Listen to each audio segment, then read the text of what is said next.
Hello. Welcome to podcast 35 of the Ladies Edition. How's it going, Megan? It's going all right. How are you, Katie? Pretty good. You'll see we're missing Tracy tonight. She's caught a little bit of the cash tournament cold that typically goes around after every single time we have some kind of large gathering of cash tournamenting.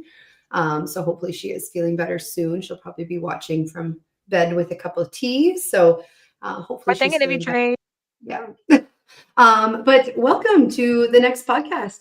It's been a busy start of the season with lots of things kind of happening. It felt like it's already halfway through the season, even though we're still in October.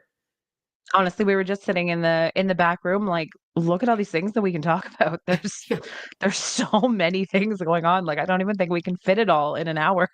100%. Like, even just how fast the start of the season went, like, it feels like the last show was yesterday where we were talking Beef Bowl, we were talking NBT, we had like summer stuff, we had just finished club tour, and then now all of You a sudden, host. yeah, like, and now all of a sudden here we are, and we have Autumn Open done, and TPC is right around the corner. So if you haven't got your entries in for that yet, I saw a post today that they are still accepting entries. They still have double spots available. They're still looking for $1,000 buy-in spots. So lots of things happening there. So if you don't have your flights booked and your entries in, there's still lots of time for that. Are you Speaking coming of to TPC? WCBT, they still have or they're just releasing all of the recorded episodes from the tour championship. They are, yeah. So usually we in the past years had done it leading up to the Autumn Open, but now with the Beef Bowl coming in earlier in the season, instead of trying to rush it to get done before Beef Bowl or even before Autumn Open, we kind of spread it out a little bit, made everybody want it a little bit more. But the episodes have been coming out. So if you haven't seen them yet, make sure you check them out. They are Some on YouTube. familiar names on there for sure. Lots of familiar names. Yeah. The first few episodes, who was in them? Carrie played Ryan O'Callahan. I think Tyler Titgett played Derek Holm. Yeah. I know there was an Adam Weber match in there. I can't remember who he played though. There's been a few. There's been a few There's been a released. few. And my brain is just like fried from all things bowling at the moment of just posters and content that's been coming out. So, but definitely check And a those out lot of the because same there's names in the 5PL, which is also underway. So right. Take a look at that what really a quick, mix of even things. too. 5PL. I have to pull this up. My team would be very upset if I didn't. We can start maybe over on this side, but about half the teams have gotten their first games in. It's off to a tight race. 3 games played, 2 games played. Few teams haven't done anything yet. They haven't hit the lanes, but probably some are hitting this weekend. But so far, Lumberjacks out to an early lead. I love to see that. Anybody who's watched the podcast for a long time knows that when the league first started and the Lumberjacks first joined, I was like, the Lumberjacks are my team. I might be on a different team out here, but like the Lumberjacks were my team. And then we had a few rough seasons of being a Lumberjacks fan. So I love to see them at the top.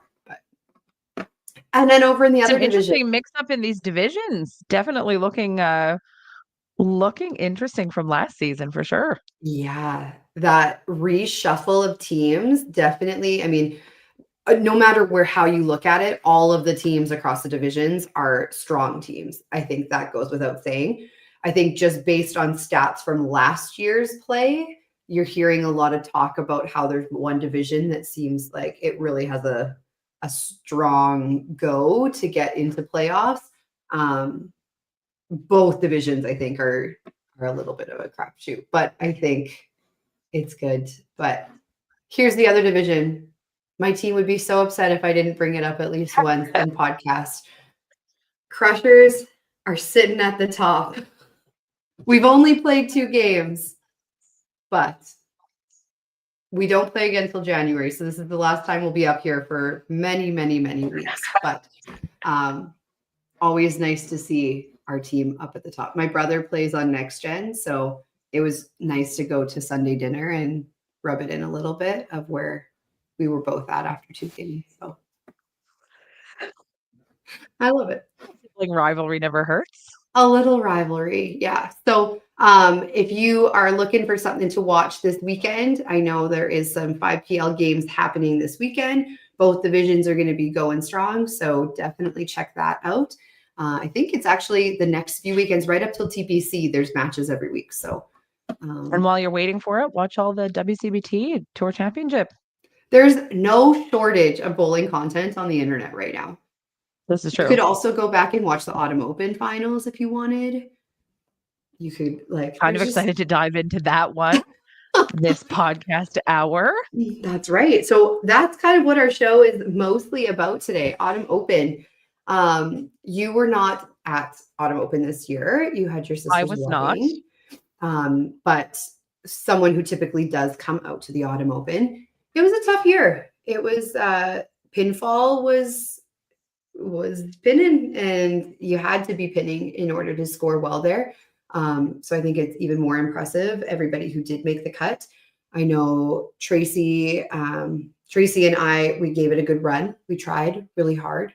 I think I fell like 4 pins short and she fell 5. So we were both right there, but just couldn't get over the finish line. But we had 5 females make the cut this year. So 215 entries for the tournament, 22 females played, and 34 shifts thrown. So a pretty good showing from the females. Lots of representation from Calgary, which is always nice to see, and from Alberta.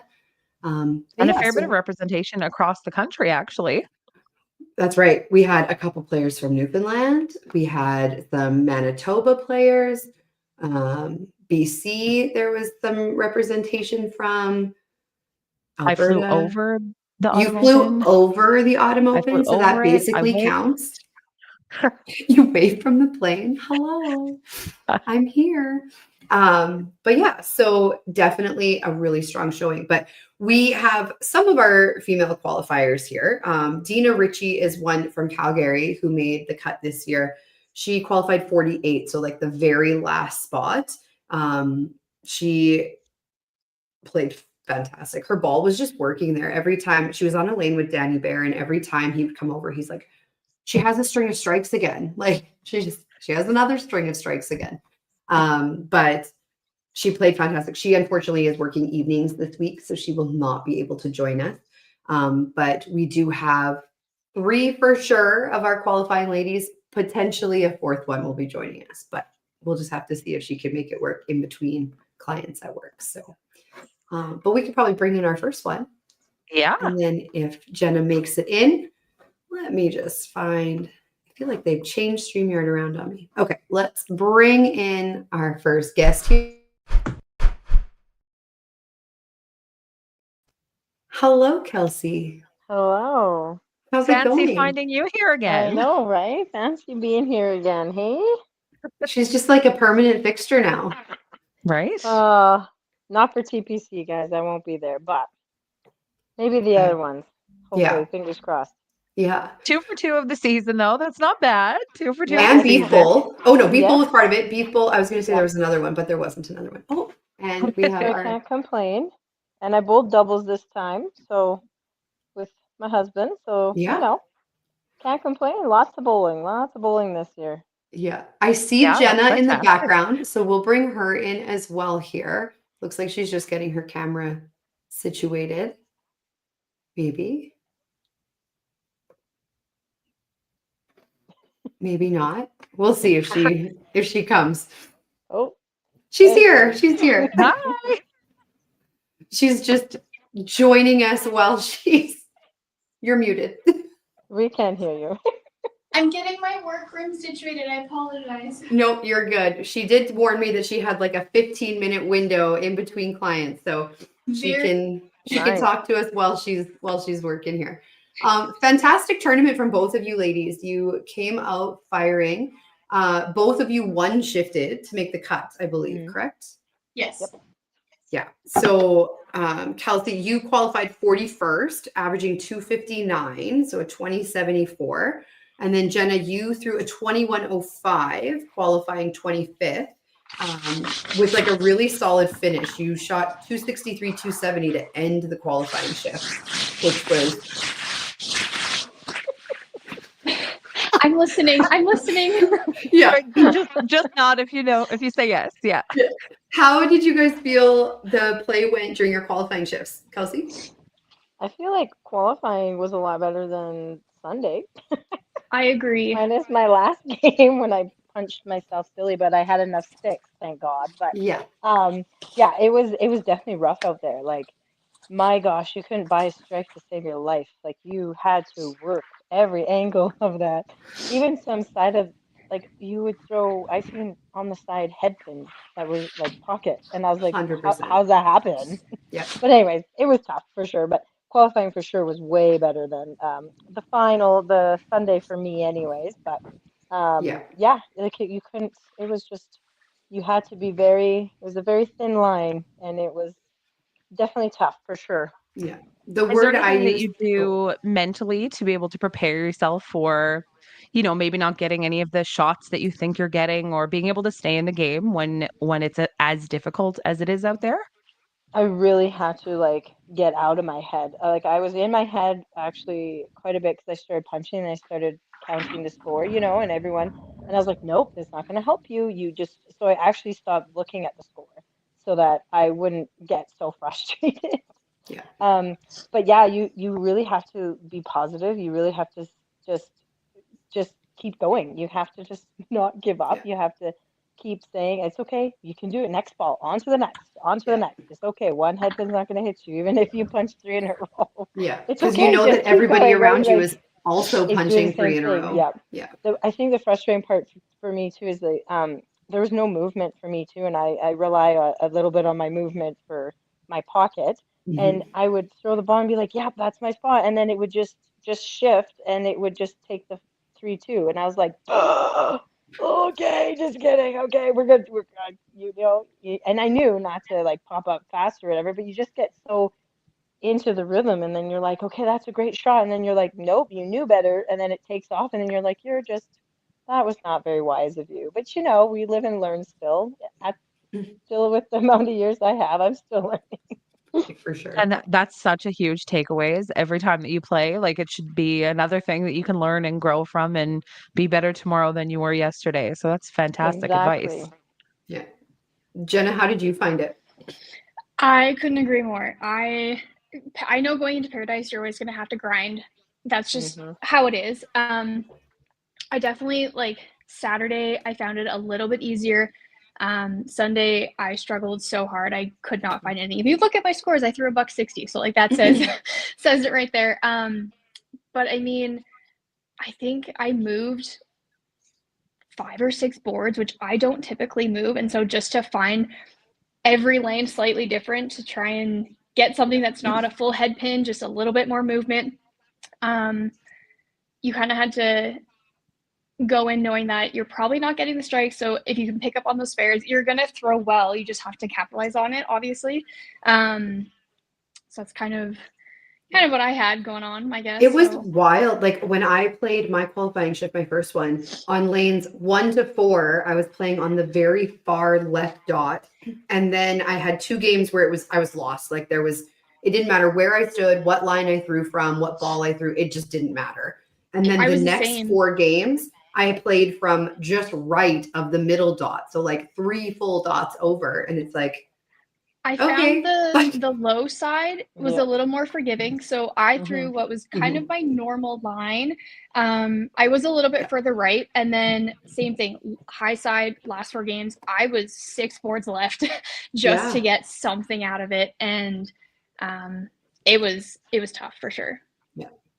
Yeah, I found agree. the word that I used that you had to be was just you had to be so intentional, like every single shot. And Yeah. as soon as you let up just a little bit, it was like, nope, that's not going to work ever. Sometimes you can get away with being lazy at other houses. Like any lazy shot, you're screwed. Yeah.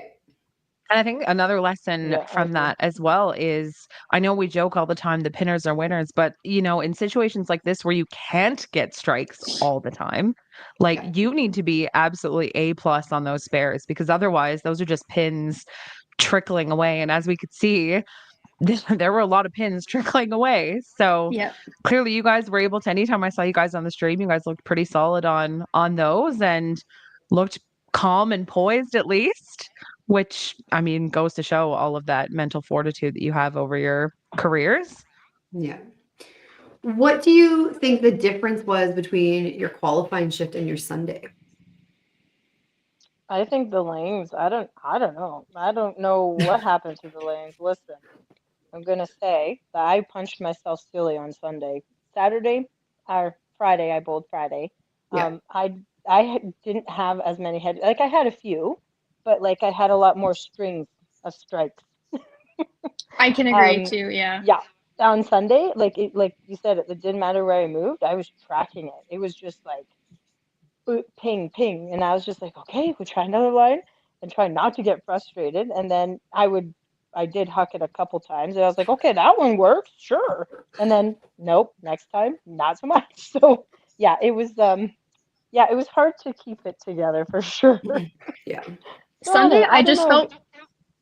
Sunday I felt really off, so I couldn't honestly throw anything. I think the first game it took me till the sixth frame to feel comfortable, and then even after getting comfortable, the next 7 games just felt so hard, and I wasn't like I had to drive through everything. And Katie, for me, like Newfoundland, if I don't drive, like there's nothing to it, and I just couldn't get there. It was so hard.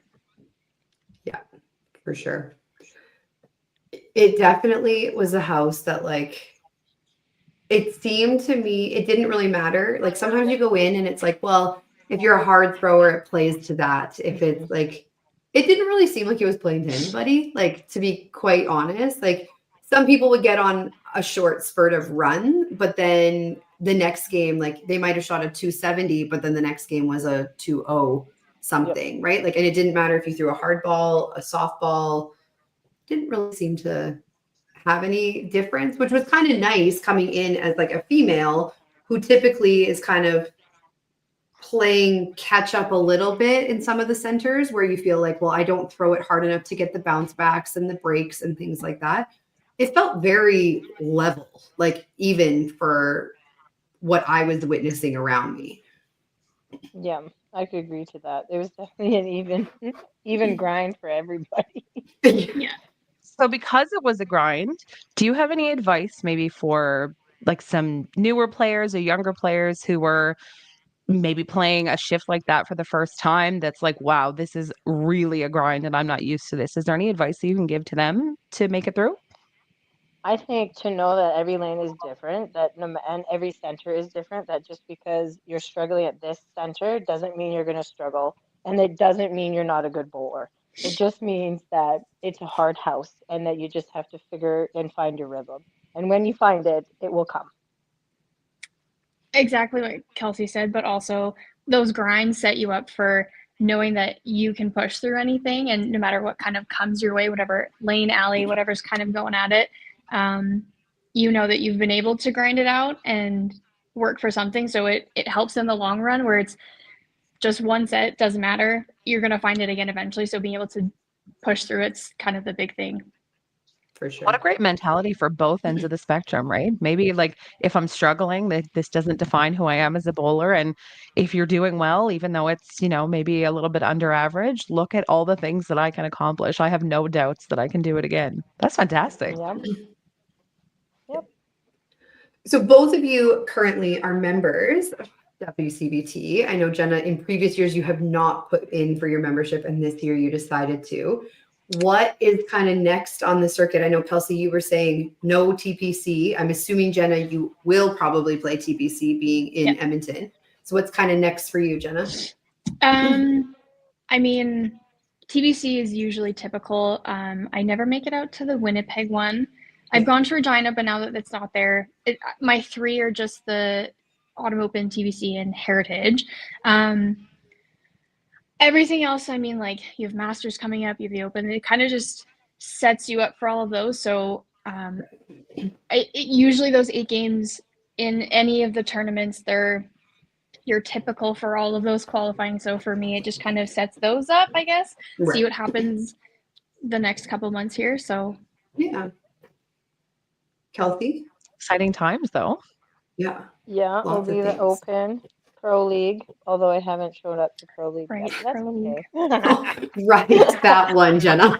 Right. Forgot about that. Right. It's okay, Jenna. I missed my first four. It's okay. Anywho, um, just bad timing, really. Yeah, we opened for me. I'm not doing Masters, but I'll probably do Winnipeg. Okay. And then probably Red Deer. Heritage. Yeah. Yeah, Heritage. I mean, right now you're sitting in a really depending. good spot when we think about Yeah. like you've made 2 cuts in a row, you had a deep run at Beef Bowl, so Yep, I gotta keep going. you gotta keep I'm right going. there. You You're know, I right gotta there. keep bowling a couple more to see. Let's see how it finishes. See how it goes. Yeah, Why that'd be not? pretty Yeah, fun. it would be fun. I'm trying. Climbing that ladder. Yeah, for sure. Well, hopefully we get to see you in that WCB tour.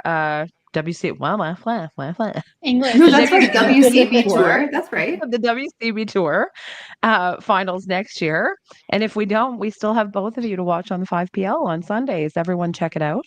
That's right. I know we That's already right. said that. Are either of you playing this weekend? I play this No. weekend, yeah. Good thing we On reminded Sundays. I mean, I did know about it. It just like didn't cross my mind at the time. Fair. It's on the fair, calendar, I swear. Well, definitely a fantastic weekend. I think it just even more so is impressive when you're playing against the house as well instead of just the field. But you guys both represented so well, had such a great tournament. So hopefully the rest of your events this season go just as well and that you are just cruising through. Yes, thank you. Thank you, ladies. Yeah, Thanks. amazing job. So great to watch. And so grateful that you could join us this evening, even though you might be at work. I made it in. It was very small, but You got in. You got in. The You window got was it. there. Thank you guys so much for joining us tonight. And we will chat with you guys again soon. thank you for having Yes, us. thank you. Have a good Bye, night. Take care, guys. ladies. Bye. Bye. All right. Man, I'm just thinking now I need a massage. I know, hey. I 100% feel that right now. I was thinking, I'm like, wonder when Jenna works next. All right. We can pull in 2 more of our qualifiers from this last weekend here.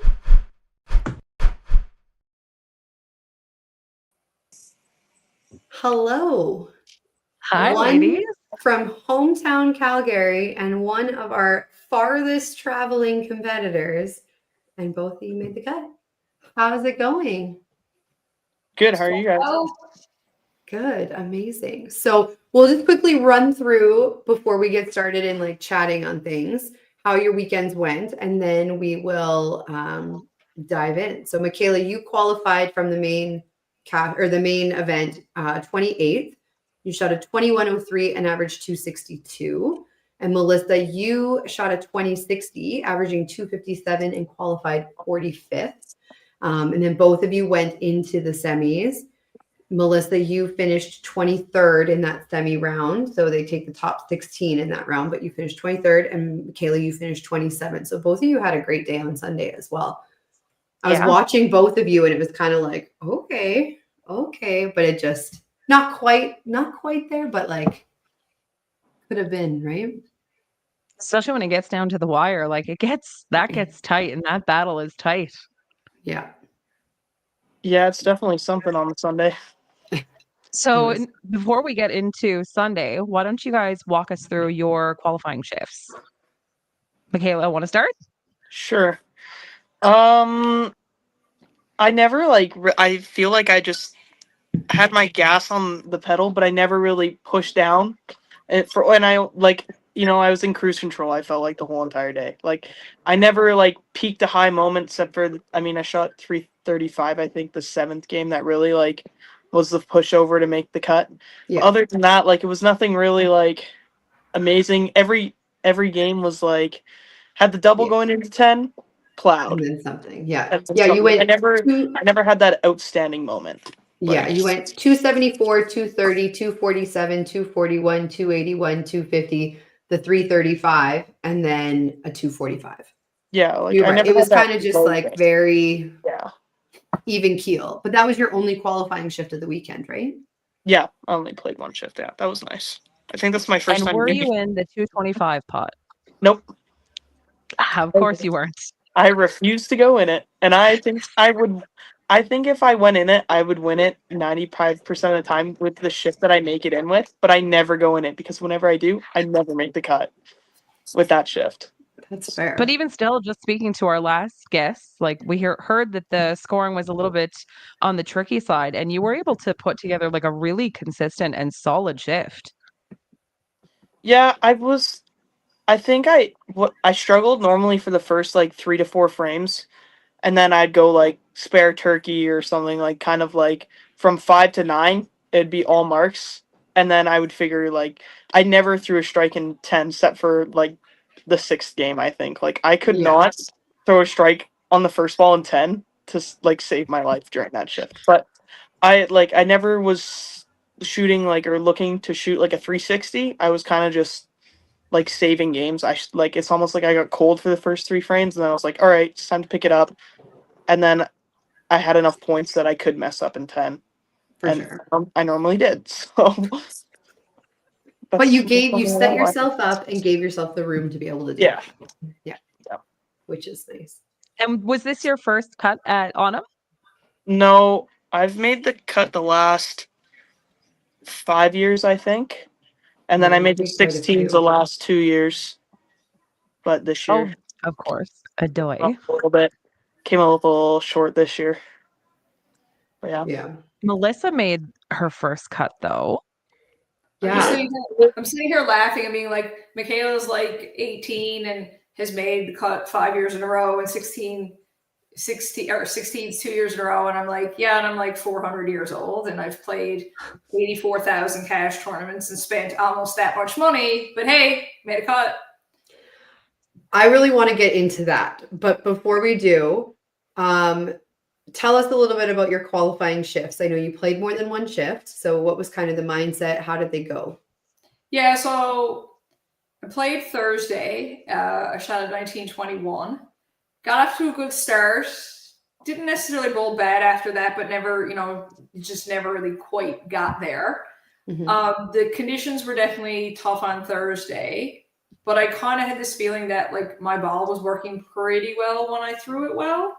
So when I came back Friday I only had 1885. I had a good start again Friday, which kind of irritated me because Thursday night I said, if I have a good start again tomorrow, this time, I'm going to get it across the line. So same kind of thing. Like when I was throwing my ball well with the speed and stuff, it was definitely carrying, but I felt like it almost had to be my A ball. Like I think others have said, sometimes you can get away with stuff. I felt like I wasn't really getting away with much. Yeah.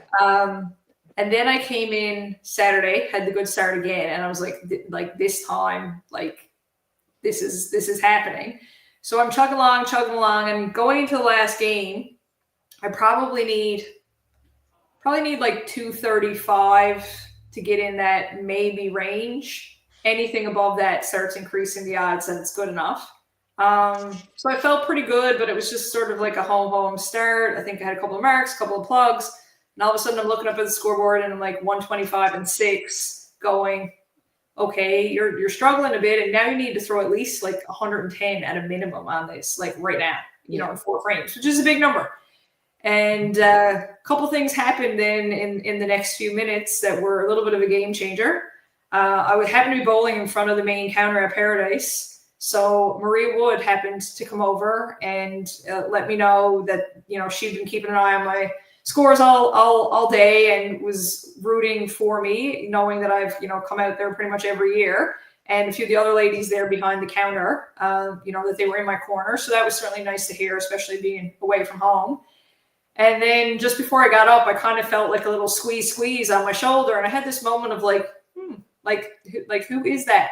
It felt like a friendly little squeeze. And I turned around and it was Mark Miller, who at that point had also been working behind the counter. He came over and he gave me a little squeeze, and I turned around and I looked at him, and he just looked at me and he said, Manor, you can do this. And then he turned and walked away. And those two things happened probably a minute apart.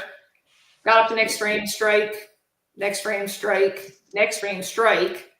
So I got up in 10 knowing probably have enough already to give myself a look, but like one more and I can go off for the afternoon and enjoy my day. And in classic Manor style, because I do like the drama, little 5-5-5 and 10 to put me at a lovely 20-60 and the 8 hours of uncomfortableness.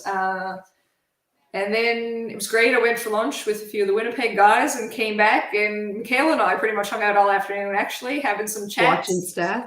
Scoreboard watching and, reminiscing of the old days and her wise old age. So it was dicey, and as I suspected, it came down to like the last game and the last so many frames. So I think I got in by 9 pins. Yeah. So when you found out that you made it in, yeah, what was that feeling like?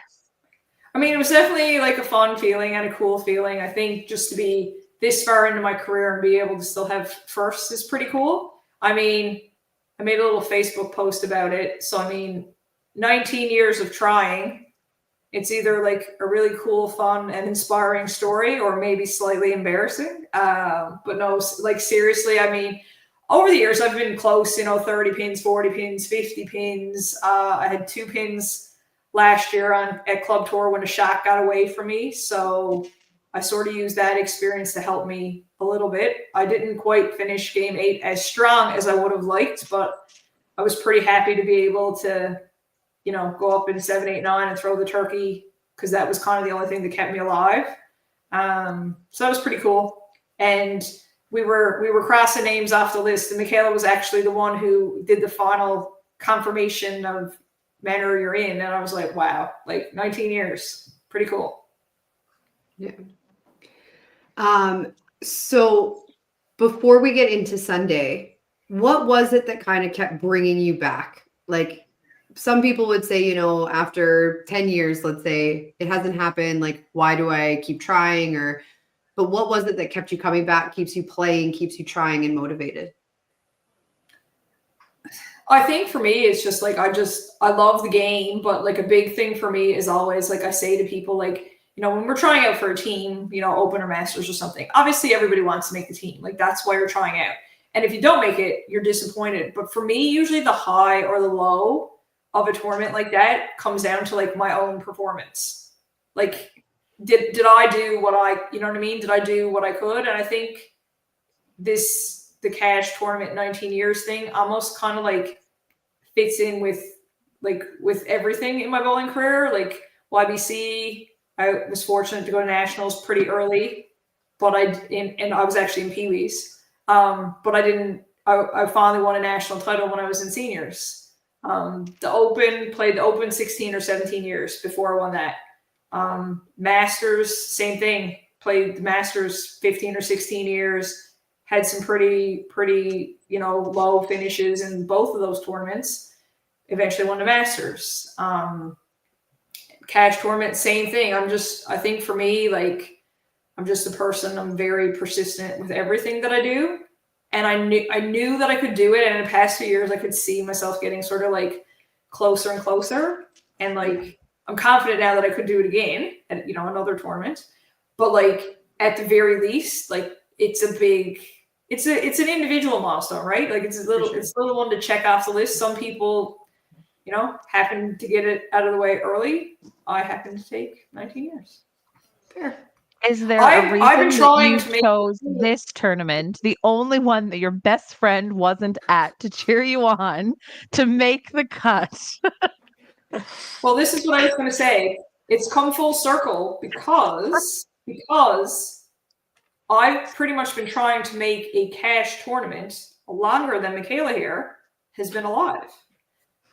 And then it was Calgary. And for anybody who may know the story, because we do post about it a fair bit, at my first ever YBC Nationals in 1988, also in Calgary, I was billeted with Michaela's mother, Stacy. So we have all these connections, Calgary and the Webbers and Sandersons and like all of it. Like it's just there. All the things. A lot of dates before anyone on the podcast was born. Respect your elders, please. Yeah. I do. Michaela. Speaking of that, though, like Michaela, you are extremely young and have had such a decorated career already in the Cash Tour Circuit. realm. Yeah. And Melissa, you've been battling for that and to finally do it. So to kind of have those two individual perspectives, is there any like advice that you can give to some younger or newer or older bowlers who are still striving to, you know, jump to that next level or are fighting through these cuts? I think the first is always the first of many. Like your first cut, I think it gives you the confidence to make so many more, right? Like you know, now you've crossed one thing off your bucket list. Now it opens it up to 10 more things. So For sure. I mean, I think that's awesome. Like, And I think even piggybacking on that, like it allows you to keep moving the line a little bit, right? Like a Yeah. lot of us go into a cash tournament, it's like, my goal is to make the cut. Then the next time, okay, well, I've made a cut. Now my goal is to make the cut and, you know, not go out bang, bang in the step, like in the brackets or make it into the next part, right? Like it kind of Yeah. gives you the ability to move the line a little bit more and more and keep Much it. like Jenna was saying earlier when she was like, you know, it gives you the confidence. Like, I did that. I battled through that. I got through that. And I can Mhm. do it again and will continue to do it again. Mhm. And for 18, Michaela, that's a really, really mature and thought out answer. Aren't you Fantastic. 19 yet? Like, I turn 19 next month. yeah, A I was month, gonna like say a right, month like at today or TPC, something like that. I'm just after TPC. yeah, just after TPC, the week after, the Friday after. Has already thrown a perfect game at a cash tournament, has already like had big deep runs at cash tournaments, has made 17,000 cuts, like a 9-time national gold medalist or something like that, right? It's 9 times a lot. I would 3, 4 maybe. No, 4. Oh, okay. But like has Right. been at nationals 9 years in a row. It's wild. It's so wild. This now reminds me because like I said, I love the long-term goals. Fun fact, been bowling 40 years, do not have a 400. So there's That that. could be the next one. But There's yeah, another goal. getting back to that, it's funny, like Michaela said, like confidence and stuff. Don't get me wrong, when I made it to Sunday, I was like, whatever happens sort of, you know, is gravy. But I did feel like I was, you know, throwing a really good ball. And I mean, truthfully, I was a shot away, as were many, but I mean, I got off to a fantastic start on Sunday and kind of same thing with everybody with that fine line and getting back towards the high side a bit. The movement was a bit different and I was having a bit of trouble kind of finding anything consistent. So I was really grinding out the last few games. But I mean, I went about 900 for my last 4, I think, to miss by like 30 odd. So I mean, it was well within reach. So Yeah. you know, in classic manner fashion, I probably walked off the lanes Sunday after having just made my first cut, bowled well on Sunday, completely irritated. I think that feeling never goes away when you have the competitive drive. You're always going to have that moment. And I think I even said it to you. You're allowed to be irritated today. And then then the proud will sink in, right? Yeah. You're allowed to feel those moments of like, well, shit right now, because it's fresh, but like so many good things after that, right? Yeah, I don't think like it took until like my 5th cut to actually get to the next round, maybe Mhm. 4th. Like Yeah. my first ever cut at TPC, bang bang. My first ever cut in Regina, bang bang. My first cut in Red Deer, didn't get past the first round. My first Autumn Open cut, didn't get to the 16s. Yeah. And then It's like tough. it like especially like the A side, B side stuff. Like Yeah. the first time I ever think I went advanced to round was Youth Bowl the first year. I lost the first match on the A side, and I think like I was so annoyed because I was like, I don't want to do this again and again because I feel like I'm just not like. I mean, people always What's say you the have to point in like getting to Sunday if you're not going to do yeah, anything? like I'm not making any extra money by losing, and so I finally like, and then once I won that first round, then I won the next round, and it was just getting past that first round that was for some reason super hard for me. If it Did takes this- if it takes Sorry, go ahead. Michaela said it took 5 attempts to get to like the next round. So based on my math, if the same holds true, I'm going to be 225 years old when I get past the next round. You know? Remember, once leads to one more, right? This is true. But It's yeah, just I the mean, first one that's hard to get. Then they just start Yeah. coming. I do think it's kind of cool, and like obviously our personal connection aside, like just listening to Michaela chat, like I think it's just interesting, like the different perspective, right, of like what success can look like, when it can come. Obviously, Michaela is way younger than me, but like I got to have a cool achievement for myself, at 45. Tracy Smith a few years ago wins master singles in her 50s.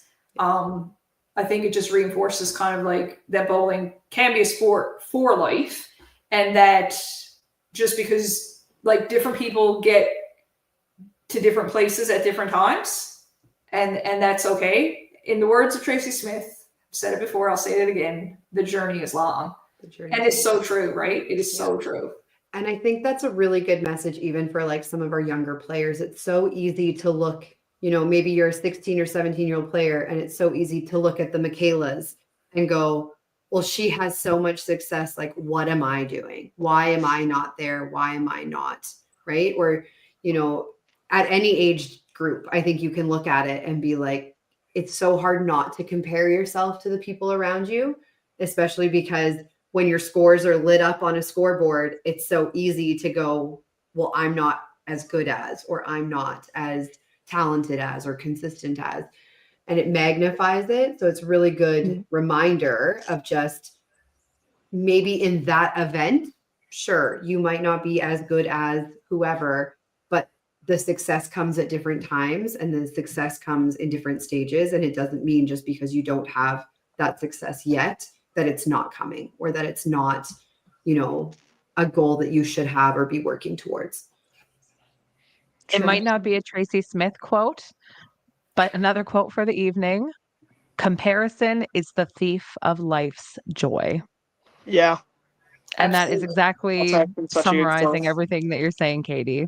Yeah. When you're comparing yourself to someone out there, you have no idea what their story is, what their background is, what they have been through. You are in control 100%. of yourself. Results do not define you. And Yeah. be you. Be I you. mean, like, I always think, like, when I was younger, I think from the age 2 to probably 15, I bowled every single day. Like, I had the access to come to the bowling alley with, like, just my throw. grandparents owning it and throw, like, 30 games in 2 days if I wanted to. And not everybody had that. Yeah. 90% So, of YBC bowlers are not in like- the bowling alley on a daily basis. No, and so I think that makes a massive difference. I also think that, like, I've never believed in, like, I think YBC helps you out, but I don't think YBC compares to anything against playing against adults. Like, you could go undefeated in YBC and go and play your first opener masters and not make it. Yeah. So, like, I always think that, like, you could, like, I mean, there's tons of bowlers out there who started when they were 20 and are really good. Like, look at Dwayne Gilardi. Yeah. Like, he's one of the best in Canada, and he didn't start until, I don't think he started until he was, like, around 20. Yeah. Right? So, 100%. I mean, Speaking of first open and masters, though, is that this year that you're eligible? yep, I got my first master set in 2 weeks. Oh my goodness. So what does the rest of the season look like for you? I don't know. I don't know the dates, but No, I don't Masters mean in the I know, Open. Masters in the You wanna do Masters Masters Open. Open. Winnipeg? I'm gonna do Winnipeg because I mean, I basically get there cheap now because I can stay at Jillian's house. I don't know if I'm gonna do Red Deer. Hopefully I'm making YBC Nationals and me and Jillian are bowling doubles. Yeah. So, and that's in Winnipeg, and Red Deer's always so close. So, like, Good if Red Deer's, like, if I'm looking at tour points, then it's always a tournament I want to play. But if either I'm sitting, like, maybe I play super well at TPC or Winnipeg and I have enough tour points to kind of sit Ride it in. on it. Or, well, I guess I'd have to go up to Red Deer anyway if I don't, for their new format. Well, not if you're in the top 12. But not if I'm in the top 12, right? That's right. So Shameless I'll look plug at that. the new Red format. Deer's just always hard for me to throw because I just come back from YBC Nationals Yeah. and my hand is just like full of Right. calluses. I have no grip. Like I 3-shifted last year and it was probably the worst tournament I've ever played. So, Yeah. Yeah. Fair. but that's my year. Masters and the Open I'm excited for. And then I think Super exciting. we start Pro League on Sunday this week too. So that'll be fun. Amazing. So lots of things Nice. coming up. Yeah, it's a busy Check month it out now. on YouTube, everyone. Yeah, we play next gen, guys. Just saying. Go Roses. Oh, yeah. Melissa, what about you? What's next for you? Goals, etc. Yeah, I mean, I'll play some tournaments this year. I'll just finalize the schedule now in the next little while, hoping to potentially get out to some more cash tournaments as well. That's on the radar. Other than that, just keep working on my game, kind of to build on what Michaela said. Like, she had access to practice a lot and this kind of thing. But it's just like a reminder, in the past few years, I've definitely made a concerted effort to really focus on my game. It's just kind of where I'm at in my life and my career, to kind of have that focus there. And I've been working with Coach Desiree Tidgat. Certainly has been a major influence on my game the past few years. And Megan obviously is one of my big practice and travel partners. And picking the brains of a lot of people. Like I always say to people, play what you can. Certainly, I mean, money is an issue, time off, school, all that kind of stuff. But if you're able, I always say play what you can play. Even if you're going into a tournament and you realistically, based on your average and stuff, that it's not likely that you're going to make a cut, start setting those goals for yourself. Like, I want to try to, shoot a score that I've never shot before. I want to try to come in the top half, whatever that might be. Just being at these tournaments and like talking to people, reaching out to people, making those connections, picking people's brain, is so invaluable. And like, I'm sure like the greats of the game will tell you that they still do it. You know what I mean? There's always so much to learn. And sometimes at a cash tournament, I'll even just sit there and just like watch, observe. Yeah. You see how certain people react to a bad game. You'll see how certain people like react in a pressure moment. You'll see just like all these little interactions. Case in point, Mark Miller being the force that really helped give you that boost, that supportive kindness. Right. And I mean, Mark is someone I got to know over the years from going to that tournament, right? And I mean, certainly anyone knows Mark Miller knows that he's a great guy, but like in that moment and even reflecting back on it, it was super nice, super thoughtful, but like I even sent him a message and I'm just like, you didn't have to do that. The man is there working and running a tournament. The place is on wheels. One shift is ending. Another shift is beginning. He's taking money, taking registrations, and he went out of his way, to come over. And like, he didn't owe that to me. It's not like, Megan was there. Megan came over. Megan's my best friend. Like, Mark is a friend, but like he didn't have to do that, and he did, right? And in that moment, it was sort of like a calming voice of someone who's physically there, who I felt, cared and was in my corner. And then, saying kind words from Maria as well. And I get up and throw 3 strikes right after that conversation. So I think it speaks for itself. For sure. Well, now, what a fantastic performance from both of you. Yeah. Congratulations, Michaela, on yet another cut. Congratulations, Melissa, on your first ever cut at a WCBT event. Or I guess any cash tournament. Well, that's not true. You made the NBT. Yes. You made the NBT. Your first WCBT cut. That's fantastic. Yeah. Amazing job by both of you. Thank you guys so much for coming on and just chatting with us. And good luck in the rest of your seasons. Thanks, guys. Thank you.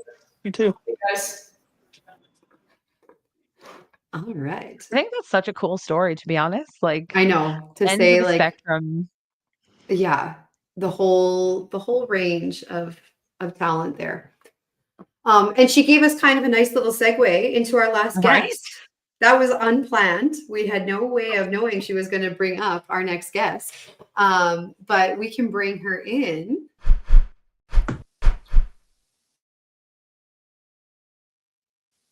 Coach Des. Hello. Welcome, Coach Des. It's been a minute, friends. It's been a minute. We wanted to invite Desiree on to the podcast today to celebrate and congratulate you on your recent Hall of Fame induction. Thank you. How does that feel? Amazing. So amazing. Honestly, it still like hasn't sunk in 100%. Every time I have someone that says congratulations or I look back at the post, it's still so wild to me that this is where coaching has brought me and that I'm being inducted this year. It's just, yeah, It's makes me like crazy. tear up a little bit.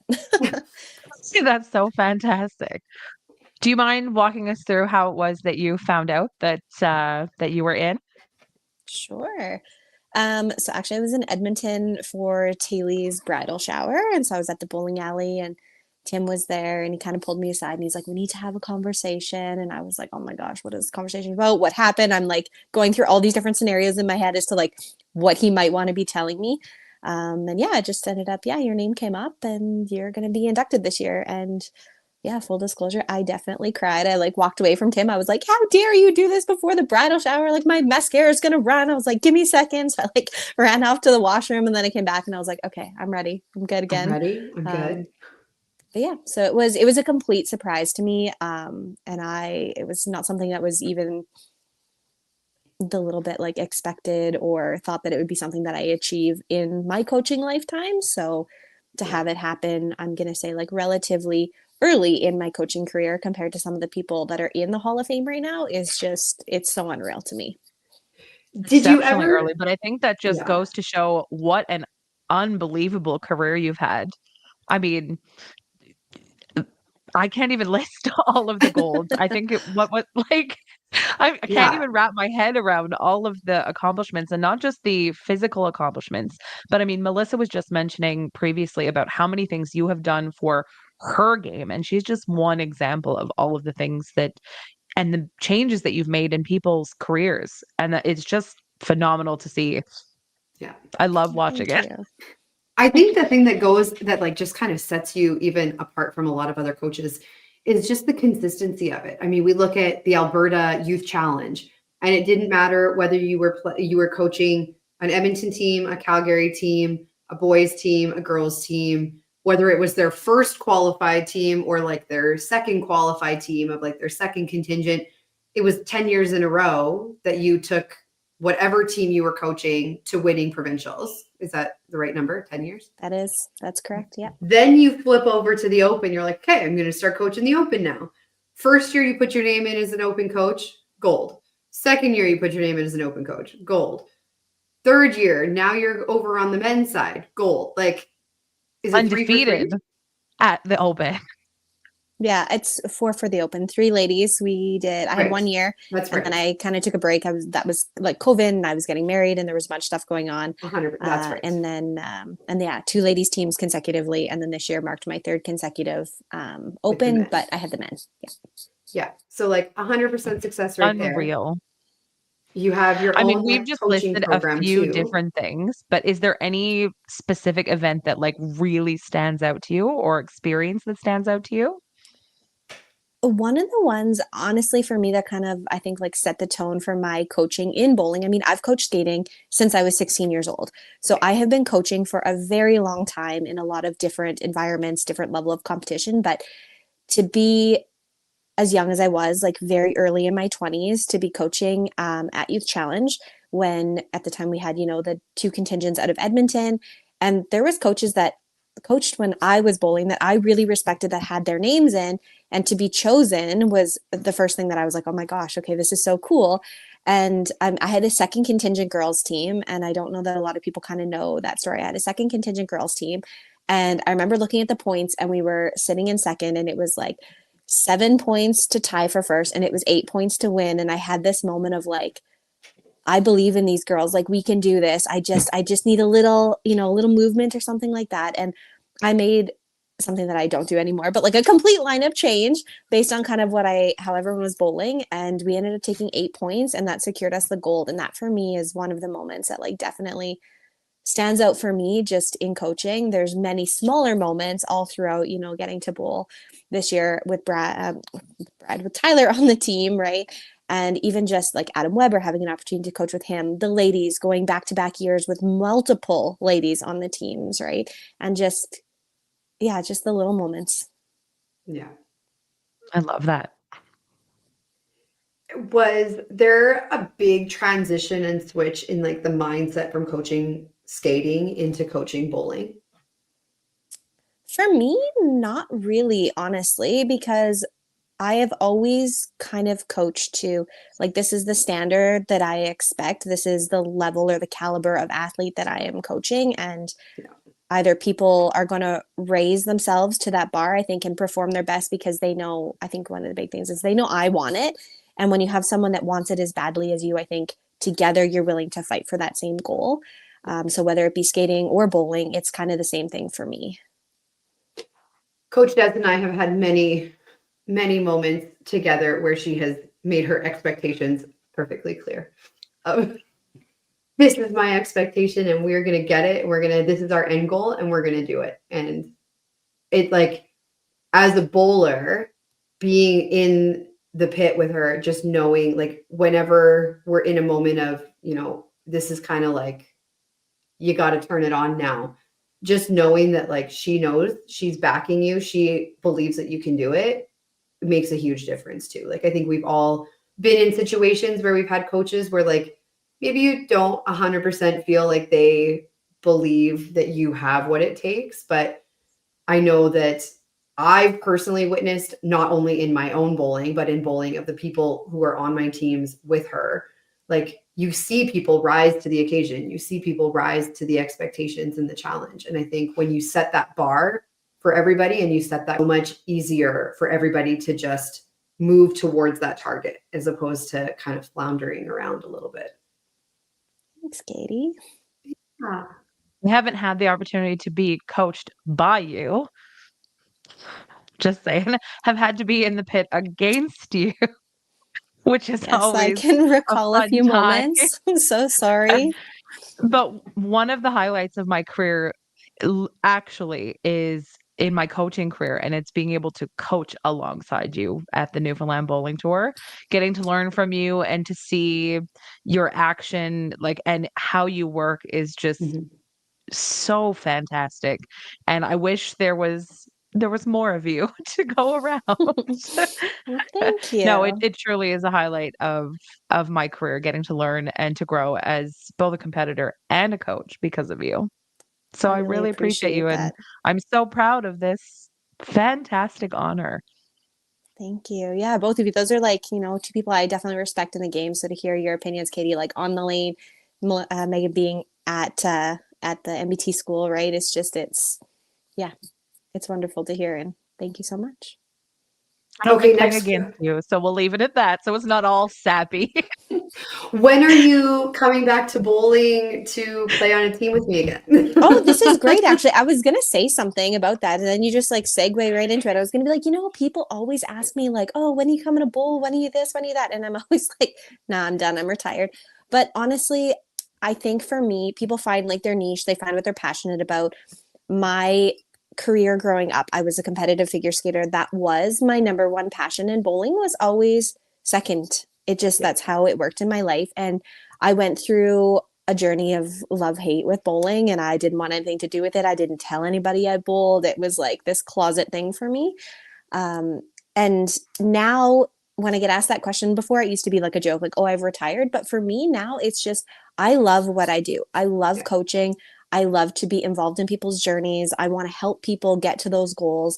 And I find so much more of a reward in that than I do playing myself. And I'm also a very competitive person, for anyone that knows me.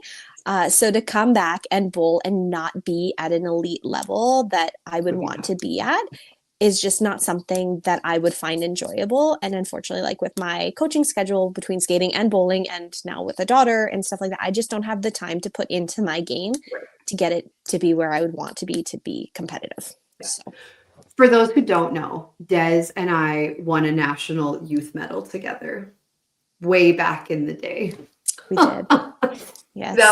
That was what brought us together originally. So I always knew her competitive drive, which made it an easy choice to pick as a coach, because I know that was not gone just because you were not throwing the ball. So I love that.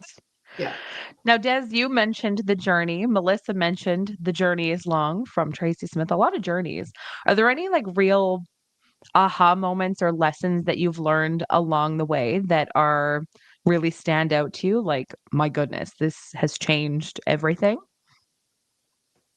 Just believing in yourself, whether you're an athlete or a coach. I know in my first year at the Open, I coached in YC where I'd had polls before. So I was experienced with that, but in a completely different way. And the first poll I had to make as adult Open, I was like, oh my gosh, like, am I really doing this? Is this the right choice?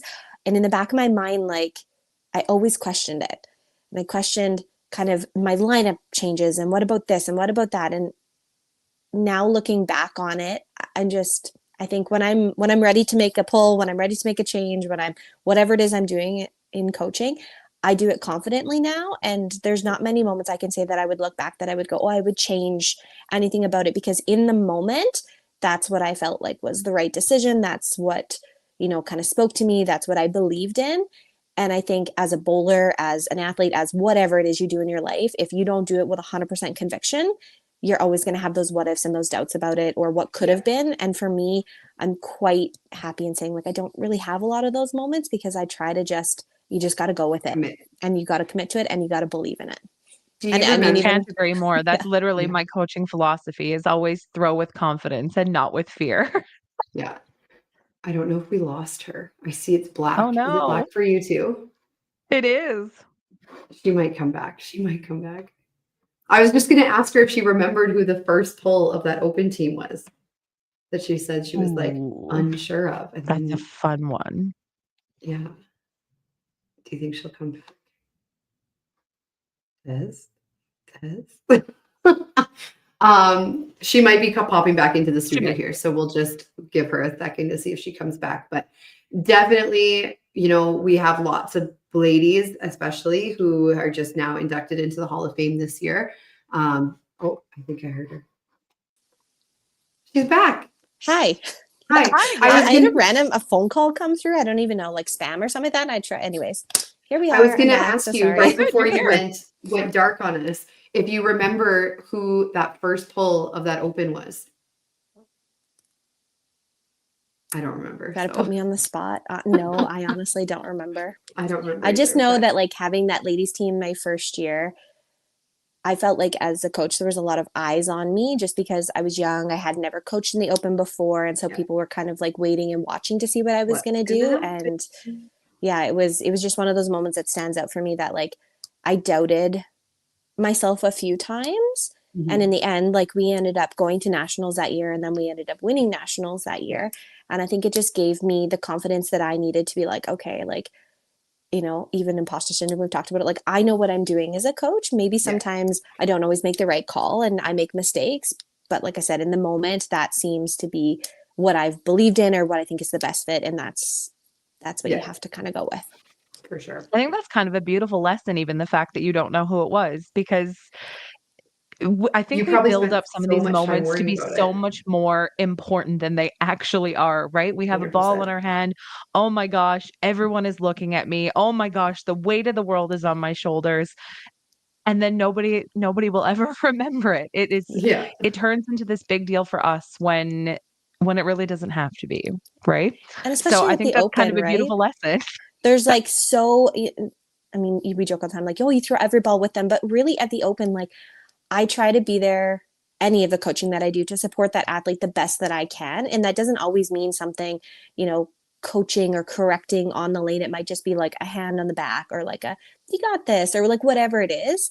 And I think bowlers, they're always like, oh, do you remember the time? Or like my brothers, both of them can recite verbatim every single ball that they've thrown since they were 2 years old. That's not my jam. But I remember the moments, as opposed to these, like, these big moments that you guys are kind of talking about, like, as bowlers, like, I remember that time that I got pulled in this frame, or because it's attached to an emotion for you, right? And for me, the emotion is more like, it was the tiebreaker game, it was the step ladder final, it was whatever it was. And it's how that team pulled together in a moment, maybe, over the pull that I had to make, or the negative. Like, I think it's just the positive moments stick out a lot more for me than the ones where I'm making a pull or something negative. And great advice for coaches and bowlers. That's fantastic advice. I love it. Totally. Yeah. I'm not asking Definitely. for you to give any of your coaching secrets, but if there are any tips or pieces of advice that you can give to future coaches that want to get involved, are currently involved, want to make improvements, anything that you feel like you want to share, Divulging. not the secret Des vault. Talk less, listen more. Athletes at this level, especially, and even, you know, youth that have been bowling for a long time, they often know what it is that they're doing wrong.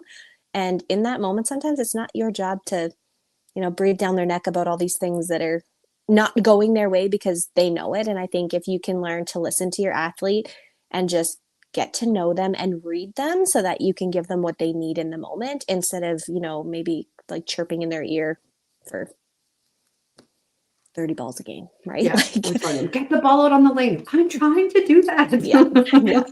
follow I know through. I I need to am get the ball following out. through, right? Or like, don't go so fast. I'm trying not to go fast, right? Yeah. Like it's just you just listen more. I think is the biggest thing is talk less and listen more.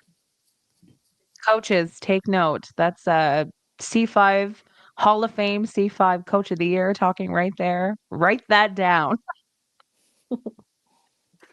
Definitely a well-deserved Hall of Fame induction.